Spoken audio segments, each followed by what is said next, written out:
എല്ലാവർക്കും സുഖമായിരിക്കുന്നു. അപ്പം മോളിയമ്മയുടെ ഉച്ചയൂണ് റെഡിയായി. ഇത് കപ്പങ്ങ തോരനാണ്. ഇത് അവിയല്.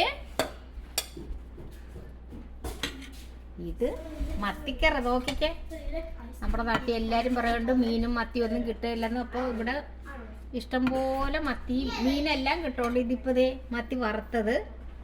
പിന്നെ ഇത് വറ്റപ്പാരയാണെന്നാണ് തോന്നണത്. കണ്ടോ, വറുത്തത് മത്തി വറുത്തത്.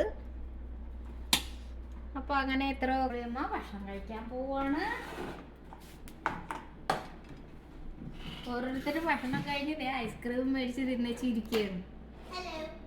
Hello, hi hi. എന്നാ ഐസ്ക്രീം കഴിച്ചാ? തീർന്നില്ലേ? അപ്പൊ ഇച്ചിരി കൂടെ എടുത്ത് കഴിച്ചു.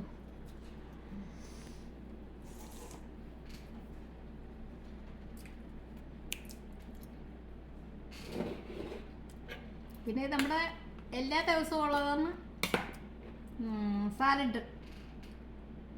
പിന്നെ ഒരു കാര്യം പറയാനുള്ള, ഷുഗർ എപ്പോഴും എന്നെ എല്ലാവരും കളിയാക്കൊണ്ട് ഷുഗറാണ്, ചോറ് കഴിക്കല്ലേ കൂടുതൽ എന്നൊക്കെ പറയണതിന്. അപ്പം വേറെ നമ്മൾ ഇംഗ്ലീഷ് മരുന്ന് മാത്രം കഴിക്കാൻ നോക്കുക. പ്രകൃതി ചികിത്സയൊന്നും കൊള്ളുകയില്ല. ഇപ്പം ഞങ്ങളുടെ അവിടെ ഒരു ചേച്ചിയാണ്, ആരും ആകട്ടെ മരിച്ച് ഭക്ഷണം ഈ പ്രകൃതി നമ്മൾ എപ്പോഴും നല്ല ഡോക്ടർമാരെ കാണിച്ചൊക്കെ ഷുഗറൊക്കെ നല്ലോണം, എന്ത് അസുഖമാണെങ്കിലും നല്ല ഡോക്ടർമാരെ കാണിക്കുക. ആരും പറയണമെന്ന് കേൾക്കണ്ട. ഓക്കെ, അപ്പോൾ അടുത്ത വീഡിയോ ആയിട്ട് വീണ്ടും കാണാം. ബൈ.